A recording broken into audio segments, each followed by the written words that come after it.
all Indians, consistent with its enduring commitment to national security and the safety of every citizen. इसका हिंदी प्रारूप भी आपके साथ share किया जाएगा और बाकी दूसरे फैसलों पे आता हूं मैं। आप सबको व्हाट्सएप कर सबको जल्दी आराटाई कर देंगे। साथियों, आज 3 बड़े और फैसले लिए गए इस रेजोल्यूशन के बाद में। This is the text of the resolution now. The country has witnessed a heinous terror incident perpetrated by anti-national forces through a car explosion near the Red Fort on the evening of 10th November 2025. The explosion resulted in multiple fatalities and caused injuries to several others. The Cabinet pays its solemn respects to the victims of this senseless act of violence and conveys its heartfelt condolences to the bereaved families. The Cabinet prays for the speedy recovery of all those injured and appreciates the prompt efforts of the medical personnel and emergency responders who have been providing care and support to the victims. The Cabinet unequivocally condemns this dastardly and cowardly act that has led to the loss of innocent lives. The Cabinet reiterates India's unwavering commitment to a policy of zero tolerance towards terrorism in all its forms and manifestations. The Cabinet also recorded its appreciation for the statements of solidarity and support from many governments around the world. The Cabinet notes with appreciation the timely and coordinated response of the authorities, security agencies, and citizens who acted with courage and compassion in the face of adversity. Their dedication and sense of duty are deeply commendable. The Cabinet directs that the investigation into the incident be pursued with the utmost urgency and professionalism so that the perpetrators, their collaborators, and their sponsors are identified and brought to justice without delay. The situation continues to be closely monitored at the highest levels of the government. The Cabinet reaffirms the government's steadfast resolve to safeguard the lives and well-being of all Indians, consistent with its enduring commitment to national security and the safety of every citizen. इसका हिंदी प्रारूप भी आपके साथ share किया जाएगा और बाकी दूसरे फैसलों पे आता हूं मैं। आप सबको व्हाट्सएप कर सबको जल्दी आराटाई कर देंगे। साथियों, आज 3 बड़े और फैसले लिए गए इस रेजोल्यूशन के बाद में। सबसे पहला एक नया एक्सपोर्ट प्रमोशन मिशन लॉन्च किया गया है 25,060 करोड़ रुपीस का। बहुत ही कॉम्प्रिहेंसिव मिशन है, इसके डिटेल में मैं जाऊंगा। दूसरा, क्रेडिट गारंटी स्कीम एक्सपोर्टर्स के लिए।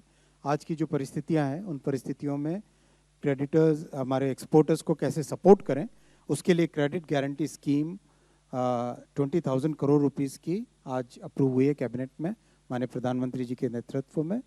और तीसरा, हमारे जो क्रिटिकल मिनरल्स का प्रोडक्शन है उसके ऊपर कानून में एक अमेंडमेंट किया गया है जिससे कि critical mineral production can increase in a country. I'll first come to the export promotion mission. This is a very comprehensive mission which has been approved by the Cabinet under the leadership of our Honorable Prime Minister today. As you recall, in the previous budget, this announcement was... டெல்லியில் பிரதமர் மோடி தலைமையில் நடந்த அமைச்சரவை கூட்டம் குறித்து மத்திய அமைச்சர் அஸ்வினி வைஷ்ணவ் விளக்கம் அளித்தார். இது குறித்தான முழு விவரங்களோடு இணைந்திருக்கிறார் நமது செய்தியாளர் நிரஞ்சன். நிரஞ்சன், வணக்கம். இது குறித்தான முழு விவரங்களையும் பதிவு செய்யலாம். மிக முக்கியமான தீர்மானம் என்பது பிரதமர் நரேந்திர மோடி தலைமையில் நடைபெற்ற இந்த அமைச்சரவை கூட்டத்தில் எடுக்கப்பட்டிருக்கின்றது. டெல்லி செங்கோட்டையில் நடத்தப்பட்டது தீவிரவாத தாக்குதல் என்று அதிகாரப்பூர்வமாக அறிவிக்கப்பட்டுள்ளது. அதுதான் தற்பொழுதைய மிக மிக முக்கியமான செய்தியாக நாம் பார்க்க வேண்டியிருக்கிறது. டெல்லி செங்கோட்டை பகுதியில் நடத்தப்பட்ட அந்த கார் வெடிப்பு சம்பவம் என்பது தீவிரவாத தாக்குதல் என அறிவிக்கப்பட்டிருக்கின்றது. இதற்காக கண்டனம் தெரிவித்து தீர்மானம் என்பது என்பதும் நிறைவேற்றப்பட்டிருக்கிறது. முதலில் பிரதமர் நரேந்திர மோடி தலைமையிலான இந்த அமைச்சரவை கூட்டம் தொடங்கிய உடனேயே இந்த தீவிரவாத தாக்குதலில் உயிரிழந்தவர்களின் குடும்பத்தாருக்கும் அவர்களுடைய காயமடைந்திருக்கக்கூடியவர்கள் விரைவில் குணமடைந்து வருவதற்கான ஒரு வேண்டுதல் என்பது செய்யப்பட்டிருக்கின்றது.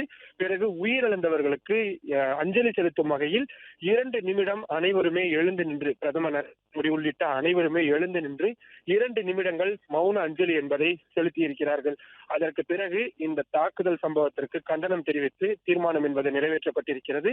இதில் மிக மிக இன்னொரு முக்கியமான விஷயம், சர்வதேச சதி இதில் இருக்கிறது என்பதையும் அந்த தீர்மானத்தில் மத்திய அமைச்சரவை கூட்டம் கொண்டு வந்த அந்த தீர்மானத்தில் குறிப்பிடப்பட்டிருக்கிறது. இன்டர்நேஷனல் கான்ஸ்பிரசி என்று அதை அவர்கள் சொல்லி இருக்கின்றார்கள். எனவே இந்த சம்பவத்தில் தொடர்புடையவர்கள் அனைவருமே தண்டிக்கப்படுவார்கள் என்ற முடிவும் அவர்கள் அந்த தீர்மானத்தின் வாயிலாக கொண்டு வந்திருக்கிறார்கள். அனைவருக்குமே இது தீவிரவாத தாக்குதலா அல்லது தெரியாமல் நடந்ததா போன்ற பல்வேறு சந்தேகங்கள் எழுந்து வந்த நிலையில் தற்பொழுது மத்திய அமைச்சரவை கூட்டம் அதை தெளிவுபடுத்தி இருக்கிறார்கள். டெல்லி செங்கோட்டையில் நடத்தப்பட்டது தீவிரவாத தாக்குதல் என மத்திய அமைச்சரவை கூட்டத்தில் தீர்மானமாகவே கொண்டு வரப்பட்டு அதற்கு கண்டனம் என்பதும் பதிவு செய்யப்பட்டிருக்கிறது. மேலும் டெல்லி செங்கோட்டையில் நடத்தப்பட்ட இந்த தாக்குதல் சம்பந்தமாகவும் இந்தியாவிற்கு ஏற்பட்டிருக்கக்கூடிய உயிரிழப்புகள் சம்பந்தமாகவும் பல்வேறு உலக நாடுகளின் தலைவர்கள் தங்களது இரங்கலையும் தெரிவித்திருக்கிறார்கள். இந்த கடினமான தருணத்தில் இந்தியாவுடன் இருப்பதாக பல உலக நாடுகள் ஆதரவு தெரிவித்திருக்கின்றன. அவர்கள் அனைவருக்கும் நன்றி எனவும் அந்த தீர்மானத்தில் கூறப்பட்டிருக்கின்றது. மிக மிக முக்கியமான நடவடிக்கையாக இனி அடுத்தடுத்து என்னென்ன நடக்கப் போகிறது என்பது குறித்து விவாதிக்கப்பட்டிருக்கிறது. அதை தவிர மற்ற விஷயங்களும், மற்ற கேபினெட்டுக்கு சம்பந்தமான மற்ற விஷயங்களும் விவாதிக்கப்பட்டிருக்கிறது. ஆனால் பிரதானமான ஒரு விஷயம் இதுதான். இதனுடைய மிக முக்கியமான சாராம்சம், உயிரிழந்தவர்களுக்கு அஞ்சலி செலுத்தும் வகையில் அனைத்து அமைச்சர்களும், பிரதமர் உள்ளிட்ட அனைத்து அமைச்சர்களும் எழுந்து நின்று 2 நிமிடம் மௌன அஞ்சலி செலுத்தி இருக்கிறார்கள். அதற்கு பிறகு இதை தீவிரவாத தாக்குதல் என குறிப்பிட்டிருக்கிறார்கள். அதை கண்டித்து தீர்மானம் என்பதும் நிறைவேற்றப்பட்டிருக்கிறது.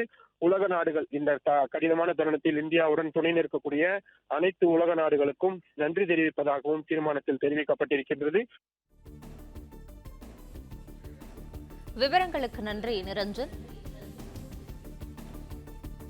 பிளே ஸ்டோர் மற்றும் ஆப் ஸ்டோரில் இருந்து பாலிமர் செயலியை QR கோடு மூலம் பதிவிறக்கம் செய்யுங்கள். செய்திகளை உடனுக்குடன் பெறுங்கள்.